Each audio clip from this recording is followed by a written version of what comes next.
আমি আসলে ছোটবেলা থেকে শুরু করলে কিছু অংশ শুরু করতেছি। আমার আব্বা একজন সরকারি চাকরিজীবী ছিল, তো সেখান থেকে আমার কলোনিতে বড় হওয়া, সবকিছুই কলোনিতে। তো খুব মানে আমি একটা মানে হাসি খুশি মেয়ে, বা সবার সাথে খুব একটা মিশুক টাইপের আমি একটা মেয়ে। আমরা হচ্ছি 3 ভাই বোন, আমি সবার ছোট মেয়ে, ছোট আর কি। ভাই বোনের মধ্যে আমার বড় বোন আছে আর ভাই আছে।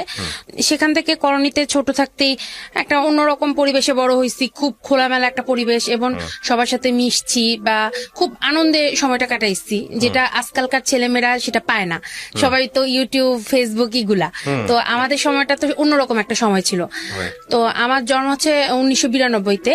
তো সেক্ষেত্রে মানে খুব তাড়াতাড়ি স্কুলে ভর্তি হয়েছি, সবকিছু খুব তাড়াতাড়ি হয়েছে আমার লাইফে। এরপরে আমি একটু কলেজ থেকে শুরু করি বিষয়টা। আমার হচ্ছে, আমি এগ্রিকালচারের ছাত্রী। আমি 2007-এ ম্যাট্রিক পাশের পরে এগ্রিকালচার ডিপ্লোমাতে ভর্তি হই। তো সেখান থেকে আমার এগ্রিকালচার ডিপ্লোমা শেষ করে আমি তখন হয়তো অনেক ছেলেরাই হয়তো বলতো বা প্রেম করার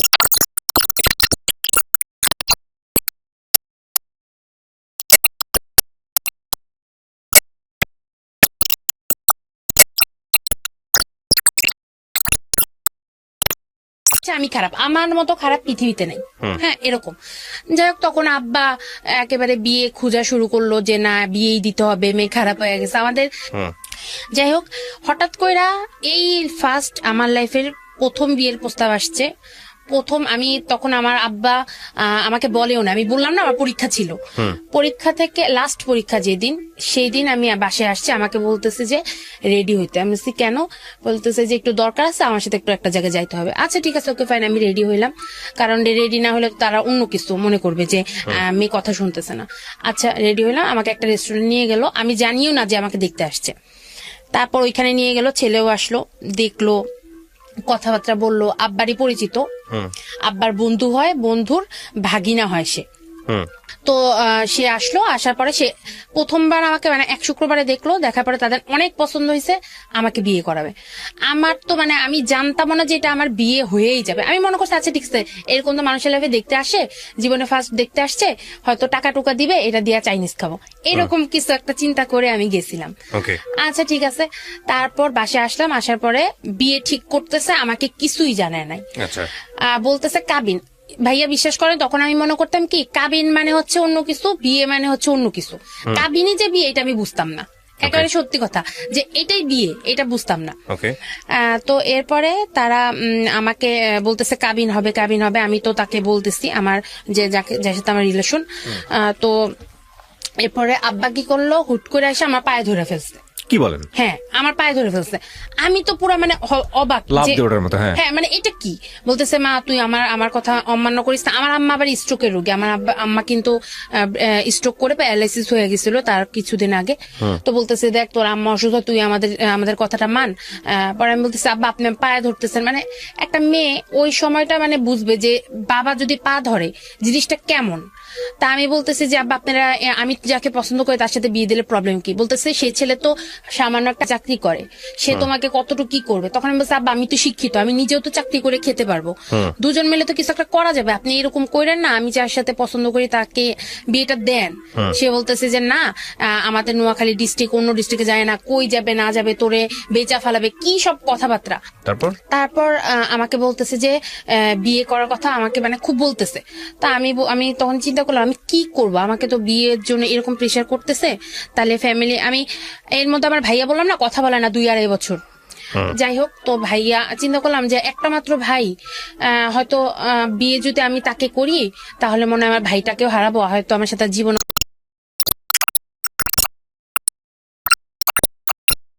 মনে করতাম কি আল্লাহ, তাহলে তো ফ্যামিলি থেকে আমি বের হয়ে গেলাম, তাহলে তো আমার ফ্যামিলি আর জীবনেও আমার সাথে কথা বলবে না। বললাম না যে আমি সবার মাঝখানে থাকার মতো একটা অভ্যস্ত ছিলাম, মানে ওনাদেরকে রাইখা যে আমি চলে যাব, এটা ভাই আমি জীবনও কল্পনা করতে পারি না, যে আমার আব্বা আমার সাথে দেখা হবে না, ভাই বোনের সাথে কথা হবে না। নাহলে ভাই আমি তখন ওই মুহূর্তে চলে যেতাম, আমার তখন এই সাহসটা ছিল না। যাই হোক, তারপর আমাকে বললো যে এরকম, পরের দিন বললো কাবিন। আচ্ছা পার্লারে নিয়ে গেছে, তখনও কিন্তু আমি আমার বয়ফ্রেন্ডের সাথে কথা বলতেছি, ও বলতেছে যে কি ব্যাপার এত হাউকাউ কেন? আমি বলছি যে আমি আমার মামাতো বোনের বিয়েতে আসছি, মিথ্যা কথা বলছি ভাইয়া, মিথ্যা কথা বলছি। যাই হোক, তো আমি আমাকে সাজানো হইলো, সাজায় বিয়ের স্টেজে নেওয়া হইলো। নিয়ে তো আমি বুঝলাম যে না, এটা কাবিন না, এটা বিয়েই। কারণ অনেক মানুষজন, আত্মীয় স্বজন, যেহেতু আমি চলে গেছি অলরেডি কমিউনিটি সেন্টারে, তখন তো আমার বোঝার বাকি নাই যে না, আমাকে নিয়ে যাবে, আজকে বিয়ে হয়ে যেতেছে। যাই হোক, বিয়ে টিয়ে হইলো, হওয়ার পরে তো আমাকে সেদিন রাতে আমাকে, ওইটা হচ্ছে সেপ্টেম্বরের 14 তারিখে আমার বিয়েটা হয়। আমাকে আমার 16 তারিখে জন্মদিন, 14 তারিখে আমার বিয়েটা হয়। আর রাতের বেলা অনুষ্ঠানটা হয়, যেতে যেতে আর কি রাত 12টা 1টা বেজে গেছে ওই বাড়িতে। তো যখন প্রথম বাড়িতে গেলাম, একটা ছোট্ট একটা ঘর, ছেলে কিন্তু প্রবাসী, ইটালি থেকে ফেরত আসছে। ইটালিতে প্রায় 12 কি 13 বছর ইটালিতে ছিল। কথা বলেনি বিয়ের আগে তার সঙ্গে আপনি? একদিন ওই যেদিন দেখা হলো, ওই দিন খালি কথা, আমি কোনো কথা বলি না, কারণ ওইখানে মুরব্বীরা ছিল। উনি খালি আমাকে জিজ্ঞেস করছে যে আপনি পড়াশোনা কি করতে চান এরপরেও? আমি বলছি যে হ্যাঁ, আমি তো পড়াশোনা করতেছি, আমি এটা বন্ধ করতে চাই না, আমি পড়াশোনা। তখন আপনি? আমি এগ্রিকালচার ডিপ্লোমা শেষ করে বিজিএড করতেছি। আচ্ছা। উন্মুক্তর আন্ডারে এটা। তো তখন পরে বলতেছে যে ওই তখনই ফার্স্ট একটু কথা হয়েছে, এরপরে আমি এত বেশি কথা বলি না, কারণ এখানে অনেক মুরব্বীরা ছিল, আমি চুপ করেছিলাম। আর আমি তো জানি যে আমি তো জীবনে এখানে বিয়ে করবোই না, প্রথম দেখতে গেছি। যাই হোক, পরে তো বিয়ের রাত্রে যখন আমি আমার প্রথম শ্বশুর বাড়িতে যাই, দেখলাম যে একটা ছোট একটা ঘর, আমরা কলোনিতে ছিলাম। আপনি বিয়ের পরে তখনও আপনি আপনার বয়ফ্রেন্ডকে জানাননি যে বিয়ে হয়ে গেছে? কিচ্ছু জানিনি আমি। আপনার প্ল্যান কি ছিল আসলে? আমার প্ল্যান ছিল আমি বিয়ে করব, ওনাদের কথা অনুযায়ী যেহেতু গলায় ফাঁসি দিতে হইতেছে দিব। এরপরে কি করব দেখা যাবে, মানে আমার তখনও কোনো নির্দিষ্ট প্ল্যান ছিল না। তখনও ভালোবাসেন? হ্যাঁ। এবং আমি মানে কোনোভাবেই চাইতেছিলাম না যে এখানে হোক, শুধুমাত্র আমার ভাই আমার সাথে 2 বছর 2.5 বছর কথা বলে। আমি আমার ভাইকে অনেক ভালোবাসি ভাইয়া, আমার একটা মাত্র ভাই। এবং মানে ছোটকাল থেকে ভাইয়া অনেক আদর করতো, অনেক। ভাইয়া আমার সাথে কথা বলে না, এইটার মানে এটা যে কি পরিমাণ আমার কাছে কষ্টদায়ক। এবং আমার সাথে আমার চেহারার দিকেও আমার ভাইয়া আমার দিকে তাকাইতো না, এরকম করছে আমার সাথে। যাই হোক, এরপরে আমি যখন গেলাম, স্টিল নাও আমার বয়ফ্রেন্ড জানে না। জাস্ট বিয়ে যখন হয়ে গেল, আমি মোবাইলটা বন্ধ করে আমার বোনের হাতে দিয়ে দিছি। আমি বলছি নাও, মোবাইল রাখা দাও, আমি গেলাম, এই কথা বলে চলে আসছে। আর আমার বয়ফ্রেন্ড তো যখনই দেখছে আমার মোবাইল বন্ধ, ও তো পাগলের মতো হয়ে গেছে। যাই হোক, আমি আসতেছে আস্তে আস্তে। এরপর যখন গেলাম, যে দেখলাম যে আমাদের জন্য ফুল সজ্জা যেভাবে সাজায়, মানে কি বলে বাসর ঘর ওইটারে বলে, যাই হোক ওইটা সাজাইছে, মানুষজন আত্মীয় স্বজন ওইখানে সবাই ছিল, আত্মীয় স্বজন না, আমাদেরকে বরণ টরণ করে নিচ্ছে। নেওয়ার পরে আমি বাসর ঘরে বসে আছি, আর আমি তখনও চিন্তা করতেছি যে এটা কি হইতেছে, আমার সাথে কি হইতেছে। বসে আসছি, তখন রাত্রে 2টা 2:30 বেজে গেছে। তো তখন তার ভাইয়ের বউ যে ছিল, বড় ভাবি, উনি আসছে আমার সাথে এসে কিছুক্ষণ কথা টথা বলে আছে। একটু পরে আমার হাজবেন্ড আসলো। আসার পরে তো দেখা হইলো, এর আগে একদিন দেখা হয়েছে, ওইটা সেকেন্ড দেখার পরে দেখলাম যে সে খুবই খুশি, খুবই আনন্দিত, সে আমাকে বিয়ে করছে। মানে আপনার হাজবেন্ড? সে খুব আনন্দিত, সে আমাকে বিয়ে করছে। আচ্ছা, সে কিন্তু আমার চেয়ে বয়স অনেক বড় ভাইয়া। 2014-তে আমার মনে হয় 21 চলে, 21 কি 22 মেবি, আমি একটু এক্স্যাক্টলি বলতে পারতেছি না। আর তখন তার বয়স হচ্ছে 45 তখন। আচ্ছা, ওকে। তো সে আমার থেকে অনেক সিনিয়র, প্রায় ডাবল। হ্যাঁ সিনিয়র। আচ্ছা, যাই হোক, সে আসছে, আসার পরে আমাকে একটা স্বর্ণের চেন দিল, একটা মোবাইল দিল, অনেক কিছু দিতেছে, ট্যাব দিল, মানে যেহেতু বিদেশ থেকে আসছে অনেক কিছু দিতেছে। আমি চুপ করে বসে আসছি। পরে বলতেছে যে আমি প্রথম তোমাকে দেখছি, আমার খুব ভালো লাগছে, তুমি অনেক হাসি খুশি, আমি তোমাকে বিয়ে করছি, আমি অনেক হ্যাপি। আচ্ছা, যাই হোক, আমি চুপ করে আছি, আমি কি বলবো, আমাকে দিতেছে সব। আর অনেক আয়োজন করেই বিয়ে করছে ভাইয়া, অনেক কিছু আয়োজন করেই বিয়ে করছে। তো তারপর এরপরে আমি তো চুপচাপ বসে আছি, কি বলবো। তারপর কতক্ষণ কথাটা বললো, বলার পর বলতেছে যে কি তুমি কি হ্যাপি না যে তুমি বিয়ে করছো? আমি কোনো কথা বলতেছি না, আমি চুপ করে বসে আছি, কারণ আমি তো জানি যে আমার মধ্যে কি হইতেছে। আমার তো চিন্তা ওই দিকে যে ও জানি কি করতেছে। এরপরে যাই হোক, তারপর ওই ফার্স্ট কোনো একটা মানে অপরিচিত একটা লোকের সাথে রাত কাটানো, কি বলবো, মানে আমার ভিতরে তো সব মনে হইতেছে যে আমি মনে মারা যাব, যে এটা কি হইলো, আমি কাকে চিন্তা করছি আর এটা কি হইলো।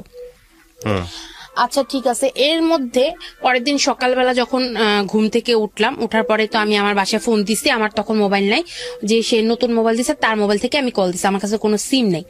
কল দিছে, কল দিয়ে ভাই আপুর সাথে কথা বলতেছে, আমার বড় বোন ওই বাসায় আমাদের বাসায় ছিল। তখন আমি একটা সাউন্ড পাইছি যে আমার বয়ফ্রেন্ডের গলা, আমি সাউন্ড পাইছি মোবাইল ফোনে। হ্যাঁ আমি সাউন্ড পাইছি। পাওয়ার পরে আমার বোন ফোনটা রেখে দিছে, আমি কিন্তু শুনছি যে ওর সাউন্ড, আমি বুঝতে পারছি যে সেই আসছে। আসার পরে তো এরপরে পরবর্তীতে আমি শুনছি যে আমার ফ্যামিলিতে মানে অনেক কিছু করছে, ছাদ থেকে লাফ দিতে গেছে, মানে খুব পাগলামি করছে। ছাদ থেকে লাভ পরে বলছে, একটা অভিশাপ দিছে ভাইয়া যে আপনাদের মেয়ে জীবনেও ভালো থাকতে পারবে না। আমাদের ছাদে উঠে গেছে 8 তলায়, ওইখান থেকে লাভ দিতে গেছে। তারপর আব্বা ধরে নাকি ঠাস করে থাপ্পড় দিয়ে নামাইছে। পরে বলতেছে যে আমাদের বাসায় থেকে বলতেছে যে আজকে আমি একটা কথা বলা যাই, আপনাদের মেয়েকে আপনারা বিয়ে দিচ্ছেন, আমি জানি ও জীবনেও বিয়ে করতে চায় নাই, আপনারা জোর করে এবং ওকে একটা টর্চার করে বিয়ে দিচ্ছেন, এটা আমি জানি। আমার সাথে বিয়ে দিলে অনেক কিছু হয়ে যাবে, এগুলা ও আমাকে বলছে, আমি সব জানি। আমি জানি ও মন থেকে জীবনে বিয়ে করে না, এবং আমি আজকে এখানে দাঁড়ায়, অভিশাপ না মানে একটু ওইভাবে বলছে যে আমি আজকে আপনাদের কাছে এখানে দাঁড়িয়ে বলে গেলাম যে আপনাদের মেয়ে কোনোদিনও আমাকে ছাড়া সুখী হতে পারবে না, এটা সে বলে গেছে যে কোনোদিনও পারবে না, এবং সে ফিরে আসতেই হবে, এই কথা বলে সে চলে গেছে। যাই হোক, বিয়ের হইলো, সবকিছু হইলো, আমি তখনও তার সাথে কোনো যোগাযোগ করতে পারিনি, কারণ আমার কাছে কোনো সিম ছিল না। পরবর্তীতে যাই হোক সিম দেয়া হয়েছে আমাকে আমাদের পাশে যখন আসছি। এরপরে ভাইয়া চলতেছে, দিন চলতেছে, আমি তো তাকে কিছুতেই ভুলতে পারতেছি না, কারণ এটা তো সম্ভব না, আমি তো সত্যিই তাকে অনেক ভালোবাসি। তারপর আমি তার সাথে যোগাযোগ করছি, আমি আমাদের বাসায় এসে তার সাথে সিম যখন নিলাম আমি যোগাযোগ করছি। সে অনেক কান্নাকাটি করছে, সে অনেক কিছু আমাকে বলছে, আমি একটু তোমার সাথে দেখা করতে চাই। সে বলছে যে কেন তুমি আমার সাথে দেখা করো, তুমি তো বিয়ে করছো। আমি সে দেখো আমি তো বিয়েটা করতে চাই না, তুমি তো সবই জানো, আমি তো তোমাকে সবকিছু বলছি। যাই হোক, সে আমার উপরে অনেক রাগ, অনেক অভিমান, অনেক কিছু, এটা স্বাভাবিক, এটা হবেই। আমি তাকে বোঝানোর চেষ্টা করছি। যাই হোক, সে আমার সাথে দেখা করতে রাজি না। তারপর আমি জোর করে, সে যেখানে চাকরি করে ওইখানে আমি চলে গেছি। আমি একদিন আমার বাসা থেকে আমি কলেজের নাম দিয়ে বের হয়ে আমি চলে গেছি, যে আমি তার পায়ে ধরে আমি অনেক ক্ষমা চাইছি, অনেক কান্নাকাটি করছি। তারপর যাই হোক, সে একটু নর্মাল হয়েছে, হওয়ার পর আমাকে বলতেছি যে চলে আসতে। হ্যাঁ, বলতেছে ঠিক আছে তুমি বিয়ে করছো, আমি তোমাকে বলি যা করতো কোনো সমস্যা না, আমার ফ্যামিলিতে কেউ তোমাকে বলবে না যে তোমার বিয়ে হয়েছে, তুমি চলে আসো। ভাইয়া আমি তখন চলে যেতে চাইছি, কারণ আমি যাকে বিয়ে করছি ওই বিয়ের রাত্রে তো চেন দিছে, ট্যাগ দিছে, মোবাইল দিছে, এগুলা কিছু না ভাইয়া, একটা ভালোবাসে নামে তো একটা জিনিস আছে। ওই লোকটা কেমন জানে, একটা মানে কেমন জানে, মনে যে একটা জড় বস্তু। আচ্ছা, মানে এমনি তো বয়সটা একটু বেশি, এর মধ্যে কেমন জানি কোনো কিছুই তো নাই। সে বিয়ে করছে তার নতুন বউ, পরের দিনই সে তাদের একটা ফার্মেসি আছে, ফার্মেসিতে চলে যায় এবং আসে রাতে 12টা 1টা, এবার সারাদিন কোনো খোঁজ খবর নেই। মানে কেমন জানি ভাইয়া, মানে নতুন বিয়ে হয়েছে একটা আছে না। আর আমি তো এমনি তাকে মানতে পারি নাই। তো আমি তাকে বলছি যে হ্যাঁ আমি তোমার সাথে আমি চলে যাব, আমি আর পারতেছি না, আমার কাছে ভালো লাগে না এখানে, কি বিয়ে দিচ্ছে আমাকে, এটা কেমন জানি, আর ওনারা জানি আমার সাথে কেমন কেমন করে, আমার কাছে ভালো লাগতেছে না। যাই হোক, এইসব কথা আমি তাকে বলছি। বলার পরে আমার সাথে তার যোগাযোগ ছিল, থাকার আমি ওখানে সংসার করতেছি। যোগাযোগ ছিল বলতে বয়ফ্রেন্ডের সঙ্গে কি ধরনের যোগাযোগ ছিল? মানে ফোনে কথা হইতো, ফোনে কথা হইতো জাস্ট, এবং সবকিছু শেয়ারও করতেন। হ্যাঁ, আমি ওকে সব বলছি, বিষয়গুলা কিছু ইন্টারনাল বিষয় আছে, এগুলো আমি বলছি আমার হাজবেন্ডের। আমি বলছি যে কেমন জানি উনি, কেমন জানি কোনো ইয়া নাই আমার সাথে, জানি কেমন করে। আর আমার মানে আছে না যে একটা নতুন বউ, একটা ঘোরাফেরার একটা বিষয় আছে, কেমন জানি আমার কাছে ভালো লাগতেছিল না।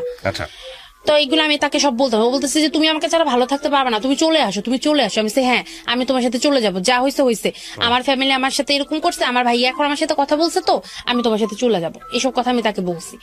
বলার পরে ভাইয়া আমি ওই বাসায় মানে আমরা প্ল্যানিং করতেছি, আমরা চলে যাব, হ্যাঁ চলে যাবো, এসব প্ল্যানিং করতেছি।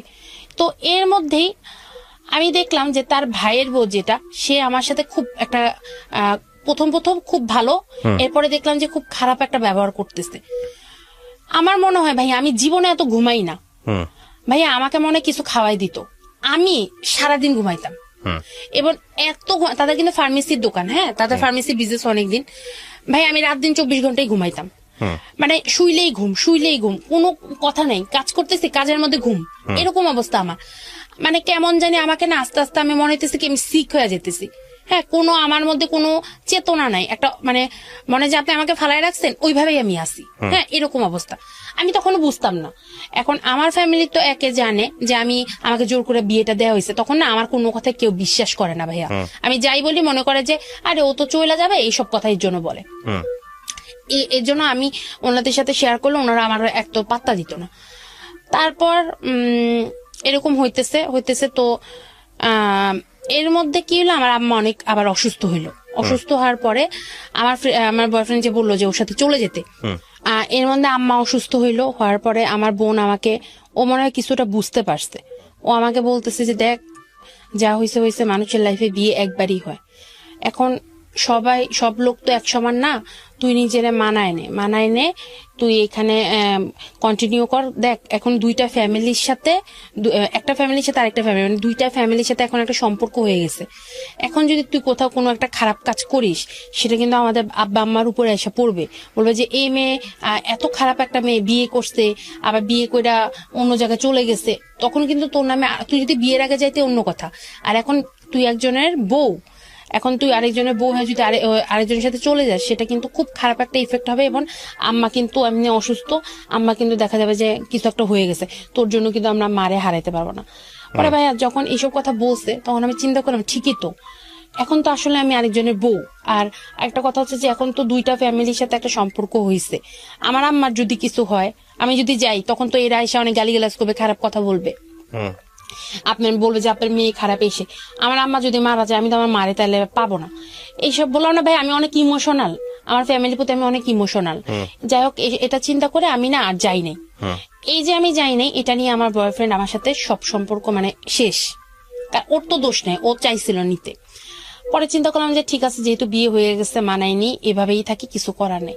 আর আমি আপনার বললাম না যে ভাই আমার খালি ঘুম আসে, আমাকে মনে হয় কিছু একটা দেয়া হইতো, সেটা আমি জানি না, কিছু একটা দেয়া হইতো, এবং এটার জন্য আমার এত ঘুম আসতো। এটা যে তারাই করতেছে সেটা আমি বুঝতে পারি নাই।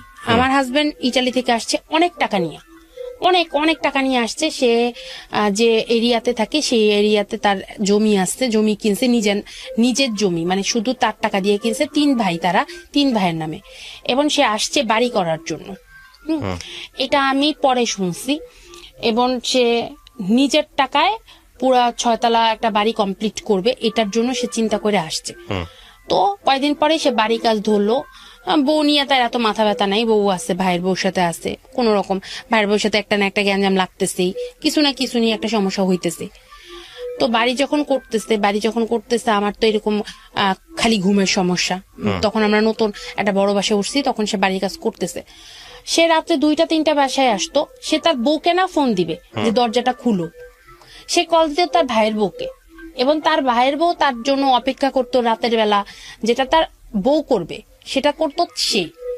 আচ্ছা যাই হোক, আমি কিছু বলতাম না, মনে করতাম যে আচ্ছা ঠিক আছে, আমি হয়তো নতুন বলে বুঝি না। আমি তখন এইসব বুঝতে পারিনি, কারণ আমি জানি যে ভাইয়ের বউ মানে হচ্ছে মায়ের সমান। এরপরে আমি দেখলাম ওই মহিলা আমার রুমে এসে আমার হাজবেন্ডের লুঙ্গি থেকে শুরু করে ইন্টারনাল যত কাপড় চোপড় সব নিয়ে যায়, সে নাকি ধুবে। মানে আশ্চর্য, আমি তার বউ, এগুলা তো আমার দায়িত্ব, সে নিয়ে যায়। আচ্ছা আমি কি বলবো, আমার তো বলার কিছু নেই, সে নিয়ে যায় সব, পায়ের মোজা থেকে শুরু করে, লুঙ্গি থেকে শুরু করে, প্যান্ট থেকে শুরু করে সে নিয়ে যায়, সে ধুবে, সে আমাকে তার কোনো কাজ করতে দিবে না। আচ্ছা ঠিক আছে, তাও আমি কোনো কথা বলি না, বললেই ঝগড়া। যাই হোক, আমি কোনো কথা বলি না, নেই, আমার সমস্যা নেই। এরপর দেখি তার ভাইয়ের 2 দিন পর আমার সাথে কিছু না কিছু একটা মিথ্যা কথা নিয়ে ঝগড়া, শুধু ঝগড়া। এবং তার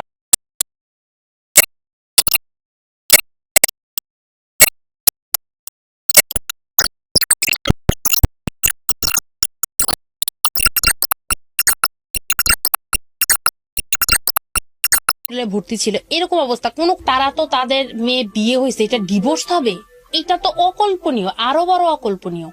আমাকে বুঝাইতেছে কিছু হবে না, এটা কোনো প্রবলেম না, এরকম থাকেই, সে তো বাড়ি করতেছে, এর জন্য তোকে সময় দিতে পারতেছে না, এটা কোনো বিষয় না। একটা বিচার টিয়া কইরা আবার সে আসলো, আয়সা, সে সবকিছু বিচার টিচার করে, আচ্ছা সে নিয়ে গেল আমাকে। তখন নতুন বাড়ি হয়ে গেছে ভাইয়া, হ্যাঁ 3 তলা কমপ্লিট। আচ্ছা ঠিক আছে, আমি যাবো সংসার করবো, আলাদা বাসা, আমি ভাইয়ের বসে তো উঠবো না। ওকে ফাইন, উঠছি। আলাদা বাসা নিলাম, উঠছি। তার ভাইয়ের বউ মানে একই ফ্ল্যাটের মধ্যে তিনটা বাসা, তারা তিন ভাই তিনটা ফ্ল্যাট। এরপরে নতুন বাসায় উঠছি, ওঠার পরে ঠিক আছে, খুব ভালো যেতেছে। এই তো কয়েকদিন পরে আবার গ্যাঞ্জাম, ভাইয়ের বউ একটা কথা বলতেছে, সেই ঝগড়া লাগে। এরকম করতে করতে ভাইয়া আবার মায়ের শুরু হইলো। একদিন কি হইলো, কি একটা বিষয় নিয়ে জানি ঝগড়া লাগলো, শাক, সে নিচে শাক পুচ্ছে। হ্যাঁ, তা আমি ওইখান থেকে কয়টা শাক এনে রান্না করছি। আমি কেন তার শাক রান্না করলাম এটা নিয়ে ঝগড়া লেগে গেছে। পর আমি আচ্ছা ঠিক আছে, আমি ভুল হয়ে গেছে, আমি তো বুঝি না, এই জন্য কয়টা শাক আনছে, আচ্ছা ঠিক আছে আর আনবো না।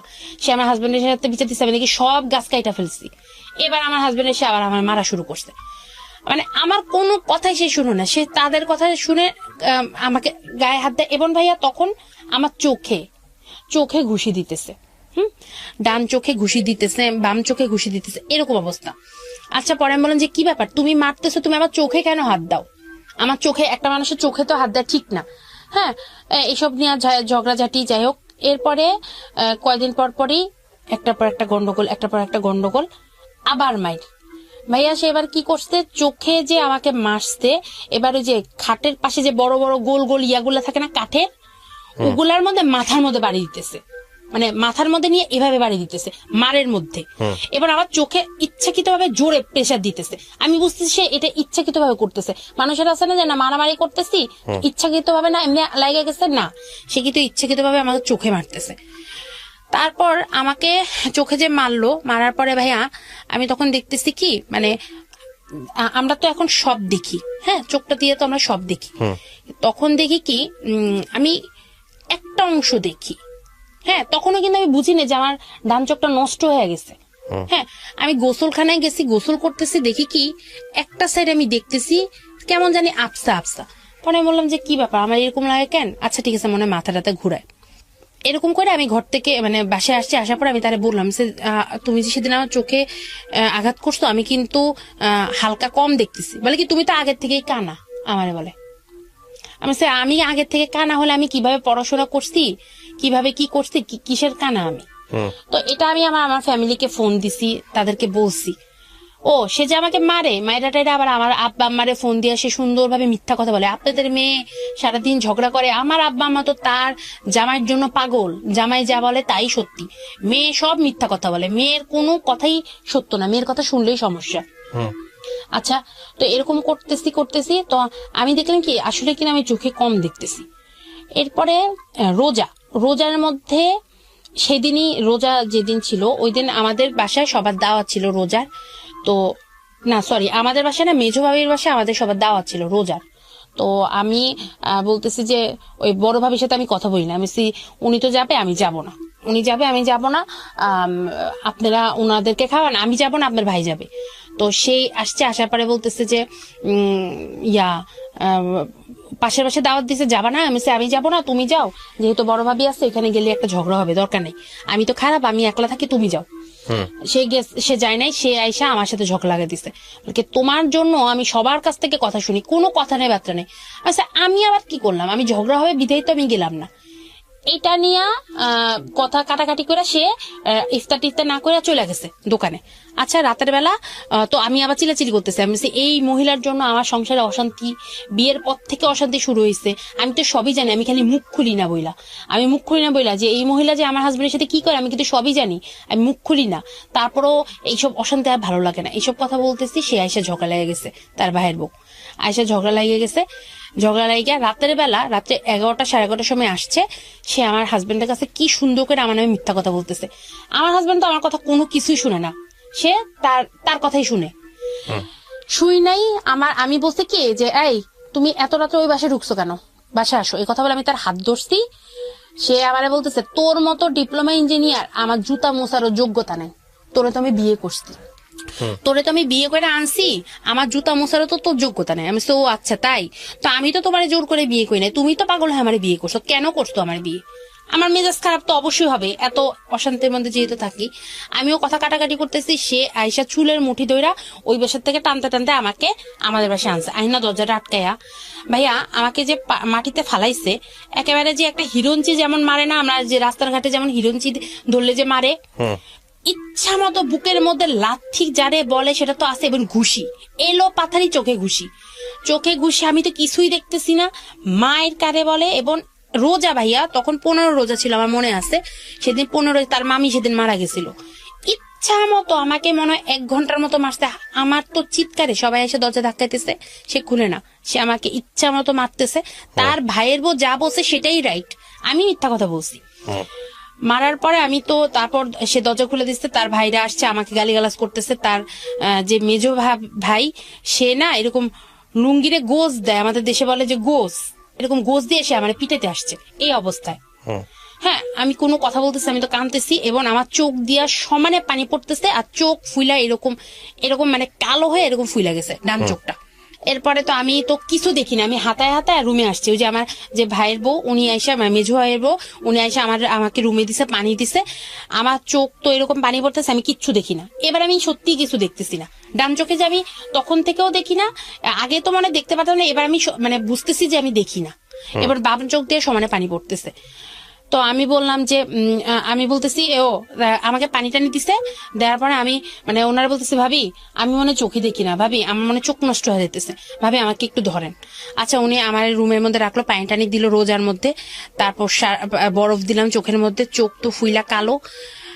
তো সে আবার কি করলো, আয়শা রাতের বেলা যে সবার বাসায় চলে গেছে, আমি তার পায়ে ধরে বলতেছি, প্লিজ আমাকে একটু হসপিটালে নিবা, আমাকে একটু হসপিটালে নাও না, আমার মনে হয় আমি চোখে দেখবো না আর, আমি খুব চোখে ব্যথা পাইছি, আমার চোখ দিয়ে পানি পড়তেছে, তুমি এরকম না করে আমার ডিভোর্স দিয়ে দাও, আমার চোখটা নষ্ট করো না। আমার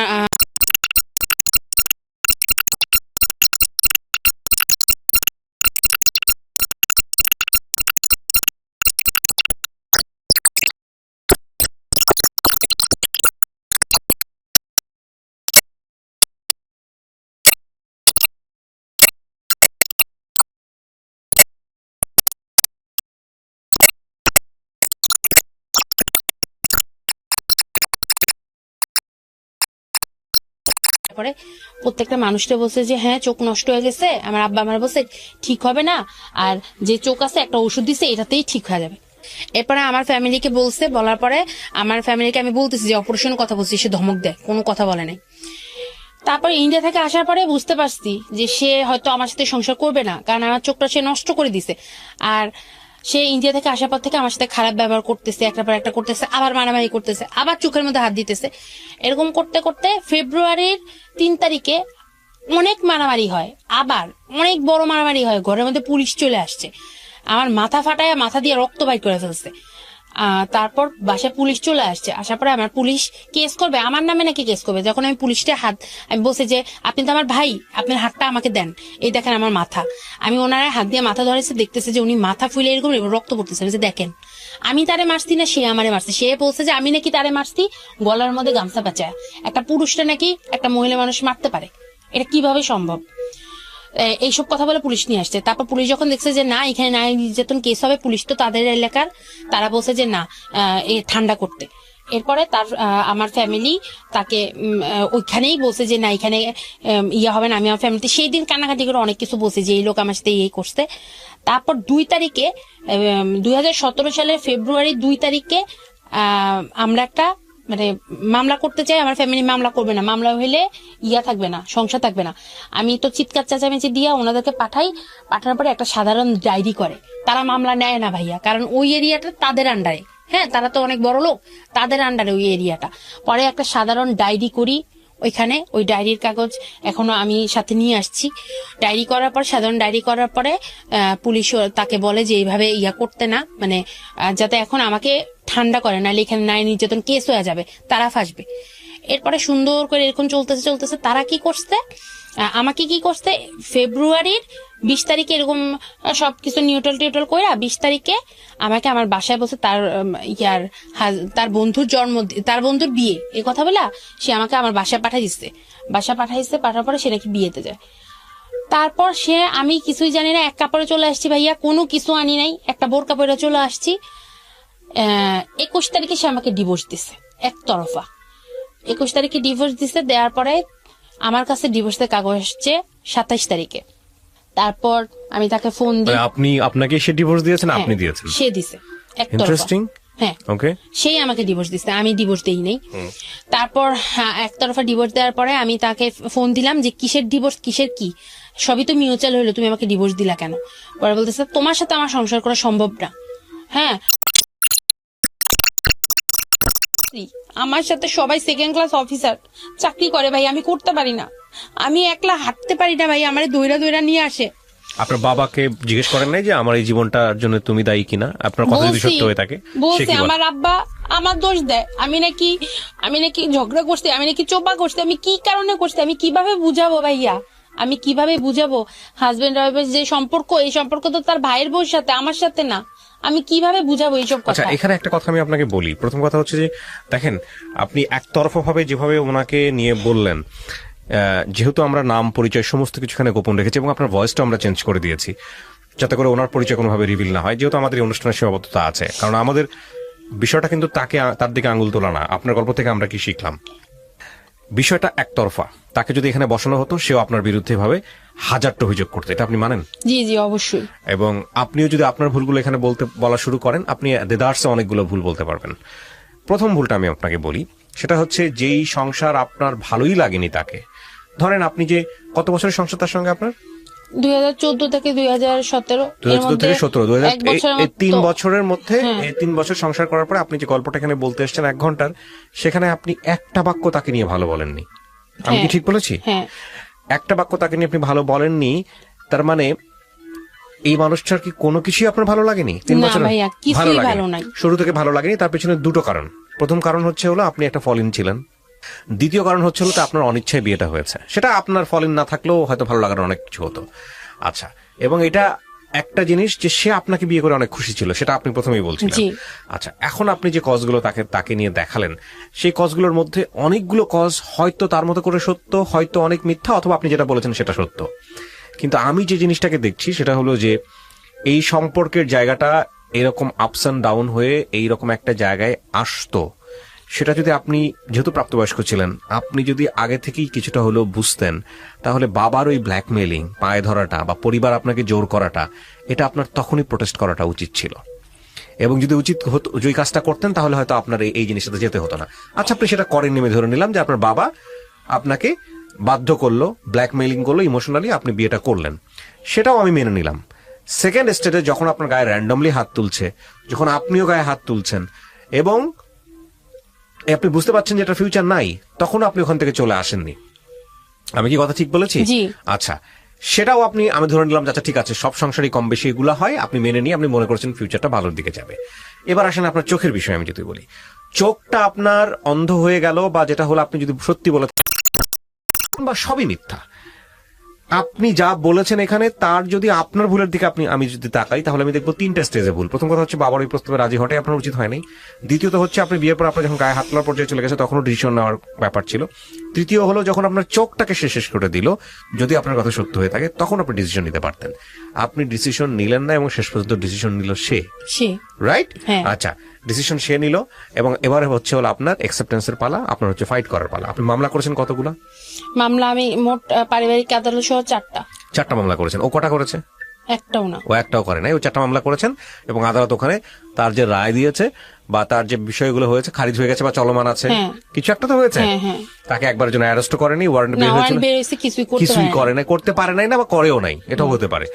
এখন কথা হচ্ছে যে একটা মামলাই তো এনাফ ছিল না, নির্যাতন মামলা। জি, জি, আপনি ভাইয়া। 4টা মামলা করলেন, এগুলো কার পরামর্শে করেছেন? ওই যে উকিল আছে না, ওই সে যে পরামর্শ হ্যাঁ দিয়েছে। হ্যাঁ, সেই করাইছে সব। এইটা আরেকটা চ্যাপ্টার। আমি আপনাকে একটা কথা বলি, উইথ ডিউ রেসপেক্ট, এই প্রফেশন যারা ওকালতি করেন তাদের প্রতি রেসপেক্ট রেখে বলি, এইটা আরেকটা চ্যাপ্টার, এবং এই চ্যাপ্টার নিয়ে যদি কথা বলতে যায় তাহলে দিন রাত এক হয়ে যাবে।